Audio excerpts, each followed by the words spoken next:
Grab a cup of tea or listen as you go, ladies. This is your hour with Dr. Zoe, your life and relationship coach. With encouragement, on-point insight, inspiring guests, health tips, and advice, Dr. Zoe helps busy women keep their mind in the game by redefining your superwoman. You're listening to The Dr. Zoe Show. Welcome to the Dr. Zoe Show, Redefining Your Superwoman. I'm your host, Dr. Zoe. I'm a licensed marriage and family therapist with a doctorate in clinical psychology. I'm a life and relationship coach and a motivational speaker. And I can work with you virtually to help you get unstuck. My passion is helping women find their superpower, learn to embrace it, and share it with the world. Connect with me by texting the word JOIN to 38470 or go to my website at drzoeshaw.com. Today's show topic is mistakes single moms make in dating and what you can learn from it. But first up, my superwoman fail. And I received an email from a listener, and I love getting emails from you guys and getting feedback. And one of the things she said she enjoyed the most is my fails, mainly because, of course, it makes you feel connected to me. It gives you an idea of the reality that I am imperfect and I am okay with being imperfect. And I'll say okay-ish because I do this because I know that I struggle with my imperfections. My guess is that you struggle with your imperfections. And that's why I talk to you guys about my fails, because we all have them every week. But we also have wins, and we've got to honor those wins as well. And so I share both of them with you. So my fail, this might seem a little trivial, and I'm going to share it because it in some ways is, and that's probably even more about my fail because it doesn't matter in the world. But I got myself all caught up about it. I've talked to you guys before about my love-hate relationship with my technology. I've talked to you about my tracking and all the things that I do with my technology because I do really rely on it. I rely on it for my life, for my appointments, for my kid stuff. I am a big tracker. I love my Apple Watch. I have all kinds of apps on it. I track all kinds of ridiculous stuff. And I also use it for my exercise and competing and comparing. And I compete with other people too. So I was going to the gym. I woke up at 5 or whatever crazy time it was in the morning. I was headed over to the gym. I got there, got in the locker room, getting everything together, getting ready to start my workout. And I looked down and my watch is not on my wrist. For some of you guys, you might not get that, but for me, that was such a big deal because I was about to do a 2.5-hour workout. To not have that thing tracked was devastating to me, especially because I was competing with somebody and I knew he ended up beating me anyway that week, but I was competing with him and I knew that to lose those 2.5 hours, a really good workout was just going to mess up my whole week because, when it comes to tracking, if it didn't get tracked, it didn't happen, right? Wrong. Anyway, what I did was I drove all the way back home. I took like 20, 30 minutes off my workout, got my darn watch, went back to the gym, and it was like a security blanket. Now it was like, okay, now I can work out. Now, reality is it does help me. I use it as a coach. It tracks my stuff. I track my heart rate, everything that I'm doing. But was it really necessary for me to take a half hour off my workout to go get a watch so I can track what I'm already doing? No. So the fail was I forgot the watch. The second fail was that's how much I rely on my technology. But, it's the flip side of the coin because my technology has helped me so much. I don't know anything redeeming about that. So we're just going to move on to my Superwoman win. I got a sense this week, I'm not sure if I can even explain it, but I've had a number of clients, which is kind of odd, who are dealing with cancer, new cancer diagnoses, are dealing with people in their lives who are dying of cancer. And it just kind of hit me as I'm talking to my clients about this super difficult topic, how comfortable I am talking about death and how comfortable I am recognizing that death is a part of life. It just kind of hit me because I know that I got that from my father. He was an ER physician, and so he saw death every day. He saw death on a daily basis. Dad would talk about it. We'd hear about some gruesome stuff at the dinner table, but I also heard him talking about death, and his sister, my aunt, Narda, who's also a medical doctor, talked to me about death and really how it was very much like birth in terms of watching and experiencing somebody go through it.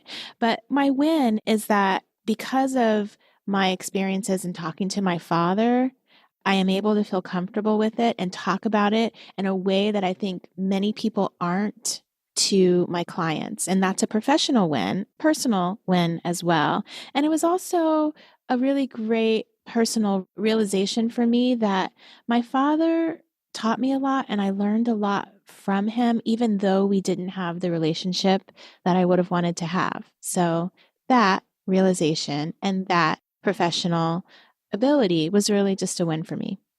So, on to our topic. My guest, Dr. Diane Strachowski. I'm only going to say that once because it's a very difficult last name. We're going to call her Dr. Diane. She's awesome. She is a friend of mine. We are a part of a mastermind group of psychotherapists and psychologists. We have been supporting each other professionally, and it's just so cool to have a group of professional women who are supporting each other. Dr. Diane's pretty awesome. You'll have to check out her Insta, which I believe is Dr. Diane, might be Secure in Love, which is her website, secureinlove.com. And I will also put the link to her Insta in the show notes. She is a psychologist and she specializes in working with couples and helping people with relationships, single women, dating, and relationships. And today we're going to talk about the mistakes that single moms make in dating. The reality is that the landscape of dating has not just changed, that's like an understatement. It has totally been revamped. It has been remodeled. It looks nothing like it looked back before I got married. If you are a single woman just now embarking on the dating scene, you might be feeling like you've entered another planet because you have. And we're going to be talking about single women moms, of course, dating up next. Dr. Diane, thank you so much for coming on the podcast today. I'm so excited to have you here so we can talk to single mamas out there because life is sometimes hard as a single mama. Yes. Yeah. And so from your experience, because you are a clinical psychologist, you specialize in dating and relationships, and you have been in practice for 20 years, right? Yes, I have. Hard to believe. Congratulations. Thank you. So first, before we get started, all my guests on the show get to share their Superwoman win and their Superwoman fail. So can you share first your win with us? Oh, Zoe, yes. So my win, my big picture win, was actually meeting my husband. Oh, awesome. Who is a wonderful man, and we have a great relationship. Yeah, that was my win. When did you meet him? I met Lyle 11 years ago. Yes, actually 11 years ago in November, and we've been married for 9 years. Okay, and you have to share why it's a win, because I read on your website that you were in a place of being over 40 and single and really becoming intentional about this dating thing, right? Yes. Yeah. So it was a big win because I dated a lot. I mean, it's almost a little embarrassing that I dated probably hundreds of men. Of course. Not for a long time, but going on a lot of dates. And that leads me to, if you call it a win and then a fail, I mean, I don't want to look at them as fails, but I had a lot of missed opportunities, right? A lot of meetings that didn't work. And so I think why it's a win is because I kept at it. Absolutely. Right? I said, it's a numbers game and I have to just keep putting myself out there, though at times I didn't quite know that it was going to end well. Right. And that's why I want you on here today, because it's not just a numbers game. There is some intentionality that has to happen, and you figured it out and you got your win. And for women, single mamas out there dating, especially dating in your 40s, and beyond, it can sometimes feel daunting. And so thank you for sharing that win. So what would you say is your fail? I think failing in all of that was that I lost faith. Oh, okay. That the fail was that I got really anxious about it and I started looking at myself in a negative way. Mm-hmm. and taking it personally. Mm-hmm. So I didn't want to see that the relationships were failed, but I think I gave up on myself Mm-hmm. and didn't have sort of the hindsight, the faith that I needed and have the positive self-esteem. And I think that happens for a lot of women in dating, that you sort of lose yourself and you get really disappointed and you feel rejected. And so it feels like a fail. I know that happens for many women in dating. Yes. That's why we're here to talk about all of this stuff today. So thank you so much for sharing your wins and your fails. So let's dive in. What do you think is the biggest mistake that single moms make in dating today? Oh my gosh, Zoe. Well, it depends a lot on the specific person, and we can get to that. But I think in general, the landscape of dating and modern dating has changed. Significantly. Even in the 9 years that I've been married, things have changed. But there's a trend, and the trend that we're seeing where I'm talking with people on a daily basis, talking with women and coaching them through this, is that dating is just casual now. So what happens is you get stuck in this kind of limbo place where you want to be in a relationship, but there's no formal courtship anymore. Right. And when you say casual, I've noticed with my clients that it's almost like embarrassing to admit that you want to do something other than casual dating. Yes. Yeah. There's a taboo to call somebody your boyfriend. Right. You know, back in the day, it was like little kids were like, oh, he's my boyfriend. And now it's like, oh my God, we have this thing. I wrote a post about it. It's a situationship we're in. Situationship, yes. And the tricky part is how to manage that, because people are waiting to catch feelings, as they call it. It's such a long ambivalent period at the beginning. But somehow men are also reacting to this too, feeling like, I don't want her to have any expectations of me. There's this bizarre beginning period where it's not really clear what's going on. But the women are disappointed because the formality of dating, as it used to be, where the man picks you up and takes you out and buys you dinner, helped create some structure. And without that structure being there, it's just a little bit confusing. It's confusing and it's painful. I've, talked to so many women clients who are, in this place of they're having these feelings. They've been dating this guy for a while. There's no label because we don't label it, it's all casual and yeah, I just want to date. And with all of these emotions and feelings, they don't even know where to put it or what to do with it. And it's crazy making in a way because they start to blame and should themselves, like, why am I feeling this way? I shouldn't be feeling this way. We're just dating. It can be quite crazy making. That's right, Zoe, because the brain doesn't understand that. Right. The heart gets connected and we have feelings. And then throw it in. And I have to say the particular challenge for single moms is time, right? So here I'm a busy mom. I'm trying to manage my children. I don't even have time to go to the bathroom by myself. And now I've got to figure if this guy's even date worthy. Or if we're dating or not dating. Right. And then I don't have time for all these games. Right? Just tell me if you like me. Let's just move through this. If I like you, you like me. Why are we doing this silly thing?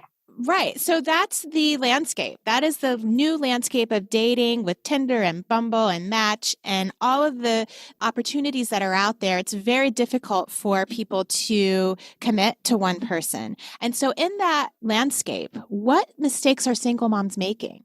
Well, again, it depends. Love is not a one size fits all. So it depends on what her type is. But if she's anxious, for instance, and she's somebody who wants to connect fast, sometimes the mistake that she can make is she can go too fast, too quickly. So she makes it in her brain or in real life, she makes it something bigger than it is. Yes. I have so many clients who just want to be casual and she'll go, oh yeah, me too. Lie. And then that's right. What happens is she starts to tell herself, well, but he's calling me every day, but we're together all weekend. We're doing this and doing this. So I am his girlfriend. And she starts to act like that. Absolutely, Zoe. That's where I say, so you agreed to it. You said, sure, I'll be casual because that's what he wants, because the fear is if I don't agree to it, I'll have nothing. Mm-hmm. So Mm-hmm. right there, you've already compromised yourself a bit, but you also put this man above yourself. Mm-hmm. So I think that can be a mistake. Another type of woman who perhaps maybe is a little bit on the cool side, a little bit more guarded or defensive, Mm-hmm. her mistake might be that she actually doesn't invest enough. She's protecting herself. Yeah. That's right. So she puts up walls, and even on dates themselves, a man tries to get to know her and maybe she feels a little threatened, and she'll say like, well, why do you want to know that?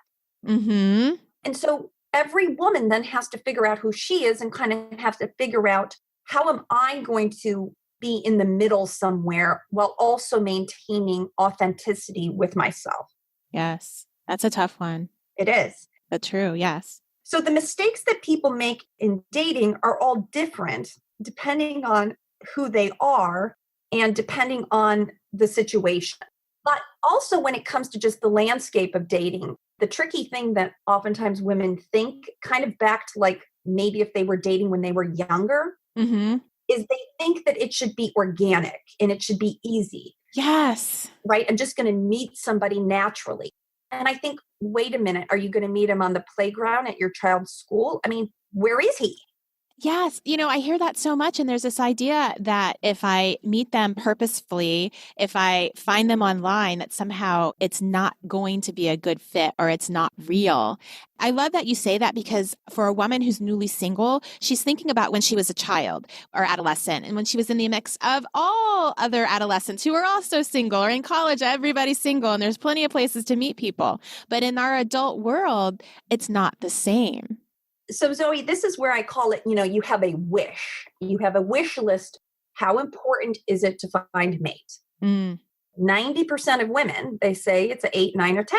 Mm-hmm. It's really important. And then I ask the next question, well, how much time are you putting in? Like when you're an adolescent or in college where there's just a pool of people, you're going to have to put effort into meeting them. And you're going to have to be consistent. I even help people set up like a dating calendar where I say, I know this number sounds big, but if it's that important to you, start thinking about anywhere from 5 to 10 hours a week devoted to this process. Mm-hmm. So what would that mean? That would mean maybe an hour a day online, looking at an app, going to an activity, going to a singles group. You have to be very broad-minded about where you're going to meet them.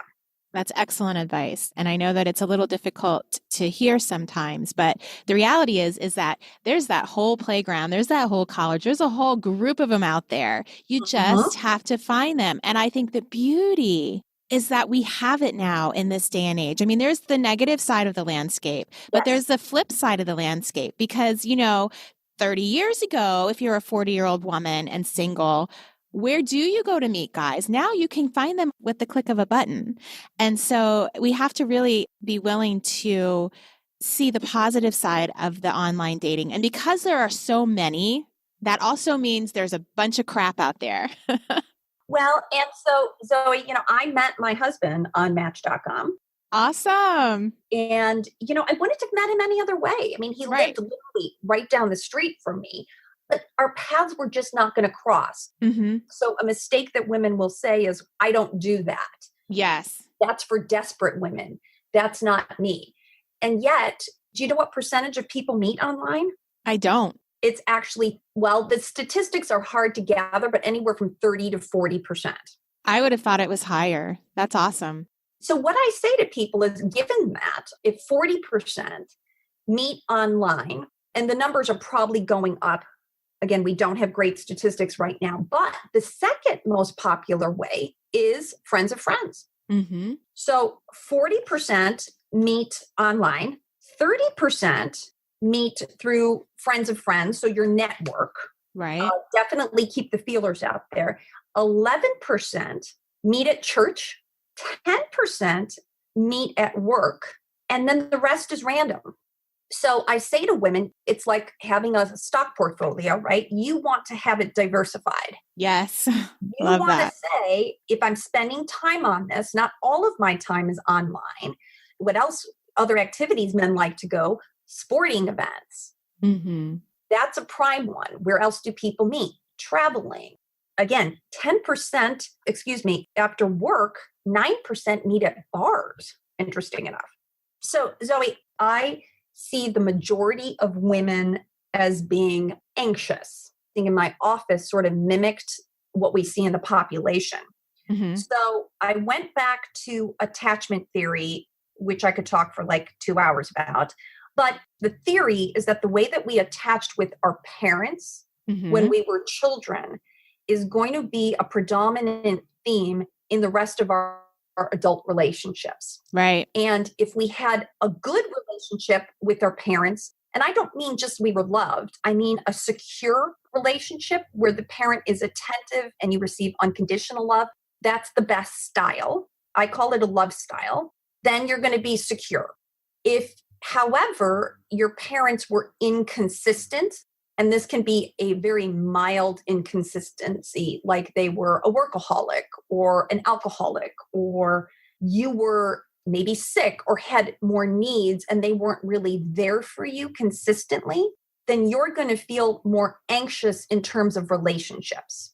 Mm-hmm. So I like to give women names. And on my love style quiz, I have like 7 different names, but that's a little bit confusing. So what I call the secure woman, I call her secure Sophia. The anxious woman, I call nervous Nora. Mm-hmm. And then the third woman, who I said is a little bit on the cool side, she experienced a home life where maybe she got her physical needs met, but not her emotional needs met. Okay. And this could be even a cultural difference where it's like in a home where the child is seen, not heard, where they're trying to foster more independence. So I call her independent Isabel. Whether you're Sophia, Nora, or Isabel, you're going to have a different energy or a vibe about you, and you're going to have different things that you need to kind of focus on and work on. So in my love style quiz, I used attachment theory, and then I also separated people into 2 subcategories for each of those 3 main types in terms of a high and a low expressive. Does that make sense? Yeah. So the high expressive person, let's say the secure person who is more free with talking about how they feel, I call that person a confident hero. Then let's say if you're you're an anxious person, a Nora type, but you are low expressive, I call that person a loyal supporter. So what would you say is the most common type? Is there a most common type of woman? So right now, I've had over 16,000 people take my quiz. Mm-hmm. And for women, and I just looked at my data, 42% are nervous. You know, I was thinking that because especially as you talk about parents meeting needs, and this is a whole nother subject or a whole nother podcast, but your needs cannot be 100% met. So there's got to be some level of nervousness or anxiety going into relationships. So let's talk a little bit about the anxious or the nervous Nora. How does she show up and what are her biggest mistakes? So the tricky thing is this. Dating already, we're talking about it, is an ambiguous landscape. Mm-hmm. You don't know where you stand. You don't know if your relationship is a relationship. You don't have a label for it. And you know what? I'm going to stop you right there because the listeners can actually take this quiz right now, right? Sure. Yeah. So you can go, if you're in a place where you can access on your phone or your tablet, you can go and log on to, is it secureinlove.com? That's right. Secureinlove.com. And you can take this quiz and then you can pause this and listen to what she's going to talk about afterwards. If not, it's in the show notes, secureinlove.com. You can go later, take the quiz, get an idea of what your type is as you are in this wonderful dating landscape game. So go ahead. It's so helpful to know who you are. Mm-hmm. There's a term in psychology, we call it name it to tame it. Right. If you can name it and you can correctly identify who you are, then you don't have to like beat yourself up and try to be somebody else, but you could say, okay, that's me. That's what I need. I need more security. And part of it is yours to manage, but part of it is going to be how you then cope with it and how you then manage that in your relationship. So Nervous Nora is the most popular. So she's coming at dating already from this place of perhaps slightly wounded. She feels hurt easily. And Nora, because her parents weren't completely consistent, she never learned something crucial. And the crucial piece missing here is that she never really learned how to relax. In attachment theory, I say people are like tea bags. You don't know what you have until you put them in hot water. True. Yep. It's all about how we respond to stress or what they call perceived threat, that we see somebody's worst attachment style. It's not like somebody's walking around anxious all the time, right? Okay, so Nora goes on a date with Max. And when Max is there, she's, jiving with him. They've got good rapport. She feels a lot of chemistry. She actually feels pretty confident. Right. But what happens to Nora now when she goes home and she doesn't get a text from him? She freaks out. She freaks out and she feels like she's a hot mess, right? Right. And then you get into the texting, I can't even think of the word, where you just spiral down into the texting world of, do I text him? Do I not text him? If I text him and he didn't text me back, now what does that mean? Yeah. So we're seeing that now Nora is in hot water, but the threat for Nora is that I'm going to be abandoned or rejected. So she has a mindset that leads her down that rabbit hole of going to the worst case scenario.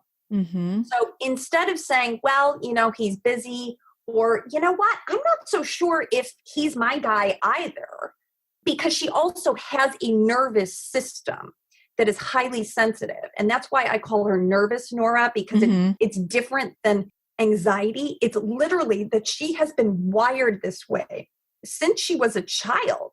So it's not really even about this guy. It's about her nervous system.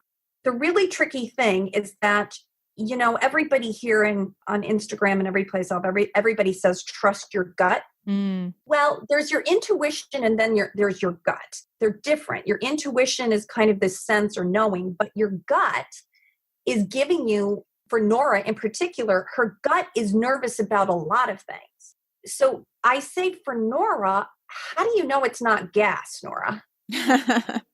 Right. Your gut's lying to you. Yeah. Well, it's not that it's lying. There's a fear there and we don't have any evidence yet. You're projecting onto the situation that something has happened and we don't know yet. Right. And then you'll say, well, I have this feeling. And I'm like, well, again, your nervous system is so sensitive and kind of fragile that what if you worked to calm down your nervous system first so you could then think logically about it? But are you not, again, giving your power away for this man to even decide how worthy you are? You had a good date. You haven't heard from them. This is juxtaposed with a woman like Secure Sophia. So I would say, well, what would Sophia do? Now, Sophia, who doesn't have this nervous system, who grew up in a different household, Sophia's not going to perceive it as a threat. Yeah. She's going to already just feel calm and she's going to say, I'm not so sure if I liked him that much. We'll see. So Sophia approaches dating from a place of confidence, from a place of high self-esteem. She's not allowing someone to take her down. She looks at relationships in a more objective way and she puts herself first. So I say, what would Sophia do? Sophia would not be anxiously watching the phone. She'd kind of glance at it and say, yeah, it'd be nice to see him again, but if I don't, that's okay too. So how do you get more like Sophia? And Sophia's got her own issues too, right? Oh, yeah. Well, the problem with Sophia is Sophia doesn't have the same nervousness, right? But Sophia can actually be a little bit passive because she sometimes assumes that love will find her, right? Like if I grew up in a very loving home and my parents were unconditionally there for me, sometimes I assume that love will be easy. And then Sophia is shocked when she meets men who are the counterpart, where she meets like a nervous Nick or an independent Ian. And she's like, oh my God, who is this? And I'm like, well, I hate to say, but there's a lot of them out there. And so you have to kind of know everybody's type because there's players out there. And I don't mean players. I just mean there's characters out there. And if you don't know who they are, you could be a little bit surprised. So how do you become more like Sophia? Well, you have to do meditation, breathing. You have to find a way to calm your nervous system. And you have to kind of stop asking everybody else to do it for you, but you have to do it yourself. What do you mean by that? So like Nora gets so nervous that she'll call her girlfriend. Oh my God, what do you think? And she's like waiting for everybody else to tell her. Yeah. Instead of really knowing herself, Mm-hmm. right? Sophia like doesn't need validation from other people. She doesn't need to hear it from somebody else because she feels so confident in herself. So you've got to be able to calm yourself down. I was a Nora myself, Zoe. I have to tell you, I had an anxious mother and I didn't figure this out until much later. The point where I figured it out, and the real point that changed for me in my dating life, was when I figured out cognitive behavioral therapy. Mm-hmm. So you get this model because I do something called date therapy. It's a combination of knowing your attachment style, or what I call your love style, and then understanding that you have a nervous system, but also from that place of nervousness, you're going to think irrational emotional thoughts. And the best treatment for thinking emotionally or irrationally is cognitive behavioral therapy. Absolutely agree. Right? A whole process of then picking it apart and saying, well, what is the evidence that my thought is true? And I start to then calm myself down by thinking more rationally, which is what Sophia does naturally anyway. Right. So the nervous Nora's got to challenge those anxious or nervous type beliefs, or things that are really the words and the beliefs that she's saying to herself. And, I would say I was probably a nervous Nora too. That's why I totally knew she'd freak out when he didn't text her back. Yeah, yep. And I think, like you said, 42% of women are there. And I think the landscape probably even makes it worse. And so it really comes down to changing your thoughts, but first knowing that they are false to begin with. That's right. And, a lot of people aren't talking about this, even as being a therapist myself. Mm-hmm. I went to a lot of therapists myself, and not a single therapist kind of said, I think this is an anxious attachment style. And it would have just been so helpful for me to know that. Again, back to if I had a name for it, then I could work on correcting it. Because of course I want to give the positive message that your guy is out there and you'll find him. But if there's some internal work to do because you're suffering more than you should be, right? The anxious person takes all of this way too seriously and way too personally. And so the process becomes more painful than it should be, which really, if you're more like Sophia, dating can be fun.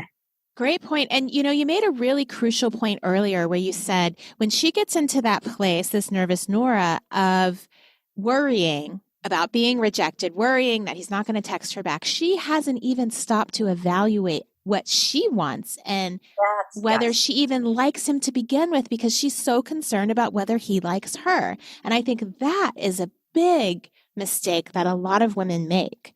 That's what it means by giving your power away. Yeah. Right? Like this stranger, you are allowing to dictate your value or your worth. Mm-hmm. Very interesting. There was another psychological study done. When you don't know that somebody likes you, you're even more interested in getting them to like you. Of course. Yes. Again, they have some kind of power over you. It's oftentimes why when like the nice guys, they're like, oh yeah, not so interested. And we have like a type because we're trying to like work to get somebody to like us. Mm-hmm. Nora has to just keep grounding herself. She has to keep coming back to herself, because what you had said earlier is if she just kind of agrees to like the casual piece. So then what's going to happen? Okay, so now she gets into a casual relationship, but really she has really deep feelings and she's intense. And she pretends for a short while that she's this cool other person. Mm-hmm. But then what happens when she's truly who she is, which is more emotional? And what happens? The guy goes, who is this? This isn't what I signed up for. This isn't what I signed up for. And that's when the man ghosts her and backs off, because I hate to say, women talk about being blindsided by men, but men get blindsided by women too. True. And that's what they did, because she showed up as some inauthentic other person trying to be like the rules girl, right? Right. That book where it's like, be breezy. I'm like, oh my gosh, that book is telling you to be somebody different. So I'm saying be who you are, but be a better version of yourself. I love that, because when you are someone different, and when you even pull off being someone different for a long time, and he likes you and he even loves you, you are in a relationship and you feel very unloved because you know he doesn't even know who you are. That's right. And it's not his fault. Absolutely not. So that's the complicated piece about relationships too, is that it's also, two people, and we've got to look for a match, right? Like, so who would be a match for Nora? Well, probably not somebody who's completely avoidant. Yeah, that creates too much stress for Nora. That's going to be threatening to her. If she dates an extreme guy who's what I call as independent Ian, who needs a lot of space and distance, that is going to trigger Nora. That's going to be threatening to her, because when he takes his space away from her, she's going to feel like, oh my God, he's leaving me. Right. So yeah, okay, we'd all like to meet secure Steve, but on Match.com, there's no category for Steve, right? It's like, okay. And in fact, I hate to say, but only 25% of the population is secure. So while they're out there, it's not the most common. And now the whole point, Zoe, what I help people do is the more complicated piece of all of this is there's knowing yourself, but then figuring out how to work together in a relationship, because it is two people. I mean, even a job is easier than a relationship. Yes. You have more control in your job than you do in your relationship. And then again, with dating and then being a mom, it's complicated. You've got so many balls in the air on this. I mean, I think this is fascinating, and I encourage everybody to go out and take the Love Style quiz so you can kind of get an idea of who you are and how you show up in relationships and what you can do about it if you realize maybe you need to tweak some things with yourself. Thank you so much for this, Diane. What would be maybe just a last tip for a woman who is struggling with all those things we talked about: time, self-esteem, confidence, getting out there again? What would be a last tip you would give to her? Well, my platform on attachment theory and cognitive therapy is know yourself. There's nothing more valuable than knowing yourself. And Zoe, another thing that you've seen, I'm sure too, is that when a woman comes out of a relationship that didn't work, maybe she was blindsided, maybe it was to no fault of her own, you're a little bit confused, right? Like, what just happened there? Yes. And I think it's important to slow down enough. I don't think just like throw yourself right back in.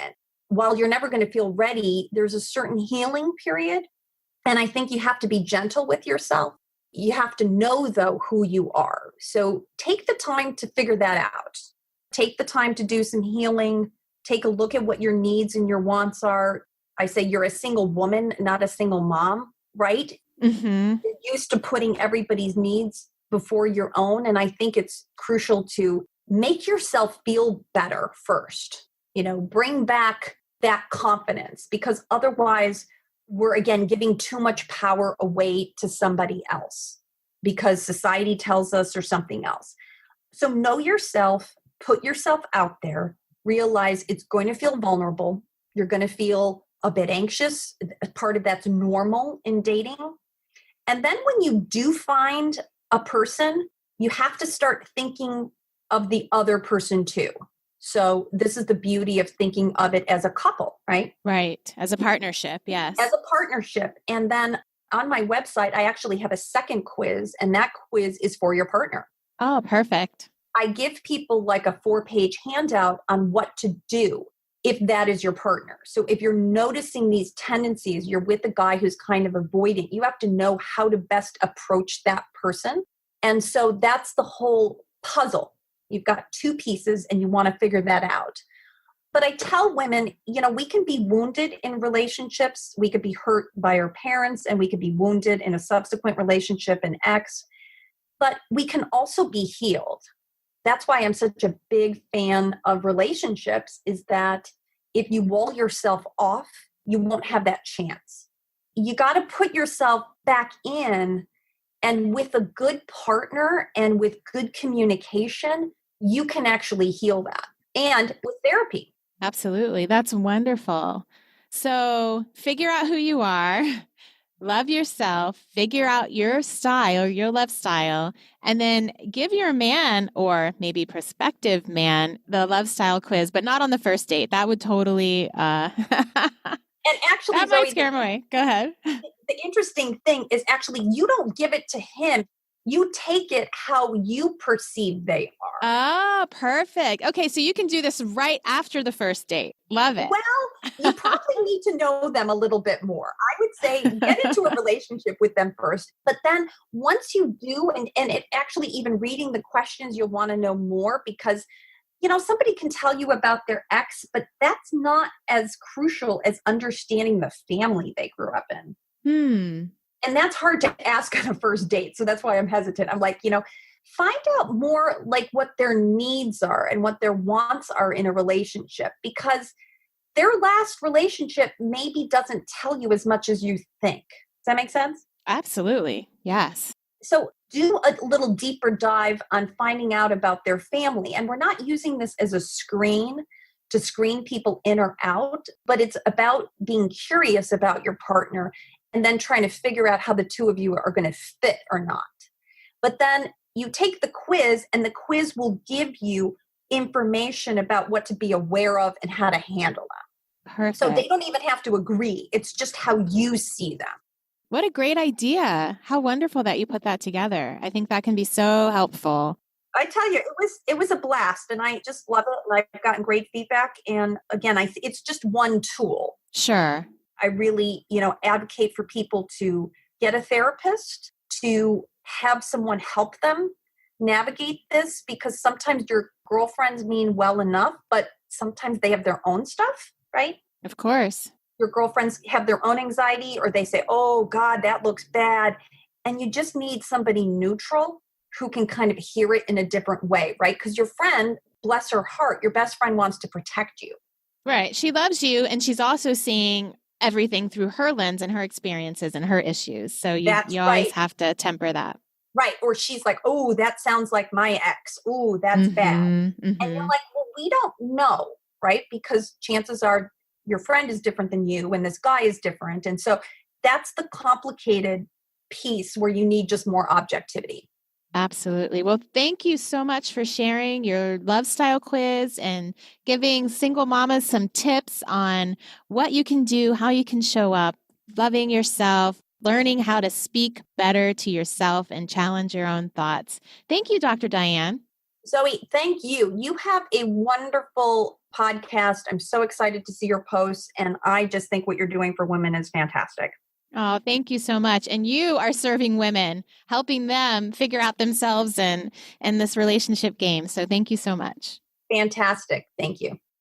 I so enjoyed talking to Dr. Diane. I think that single moms and dating is such an important topic, and I will regularly, and I have before, and I will continue to regularly have episodes for you single moms out there, because I want to give you some love. It is tough, tough, tough. And it is also so doable, so very doable. So I hope you learned a lot from Dr. Diane. I have the love style quiz in the show notes. Take it, understand yourself a little bit better, and live your best life. So up next is Real Talk. So this is Real Talk, where I answer questions from my listeners and I share my own musings and encouragement. Please reach out if you have some questions you'd like for me to address on the show. All questions are anonymous. I take your confidentiality seriously as if you were my own client. You can email questions to Zoe at drzoeshaw.com or connect with me on any of my social medias. And this question was curated from my column at thegritandgraceproject.org. This person asked the question, I grew up as a missionary kid, and I was abused by my missionary father, emotionally, spiritually, and physically. Every girlfriend of mine has been sexually or physically abused. I've heard it all, I've seen it all, and I was depressed for years. I dealt with my pain, and I'm healed. And now I'm married with 2 young kids, and I run a youth ministry and a dance ministry, but I still see it all and hear it all. My question is, I don't feel like I have big emotions anymore. I don't cry when I hear someone's awful story. I feel for them and I want to help, but I don't cry, and I can't cry. and I don't feel surprised. I kind of just feel numb. And I'm not sure if this is normal or if something's wrong with me. I'm so glad you asked that question because I think so many people have a sense of, I wonder if something's wrong with me. No, it's not. We humans are complicated beings. We are in many ways the same and in many ways very different and unique. And there's a whole range of things that are healthy and normal. It doesn't mean there's anything wrong with you if you recognize some differences. So what you're actually describing is something called desensitization. Our minds and our emotions have become desensitized to repeated information over time, or I should say they do become. And really, this is the design for protecting us. Our minds and our bodies were designed this way. And so many people think that defense mechanisms are unhealthy, and they can be, especially when our main way of behaving is through our defense mechanisms. But our defenses are actually there to protect us. And so we can have healthy defense mechanisms. We can use defense mechanisms, and they are not necessarily a bad thing. If we only rely on them, then it's not okay. But even denial can sometimes be a healthy reaction in certain circumstances. I'm so very sorry that you suffered this abuse from the very man who was supposed to protect you and teach you what healthy is. So kudos to you for growing, for working on yourself, getting to a point where you feel like you're healed now. And I think you are healed. Now, are we always going to have scars? Yeah. But we can be healed with scars and be super healthy. You're in an interesting place because as a child of an abuse and possible secondary trauma that you experience hearing other stories, you've built up your own wall to numb your feelings and to protect yourself. But also as a minister, you're in a healing profession where people bring their pain to you as well.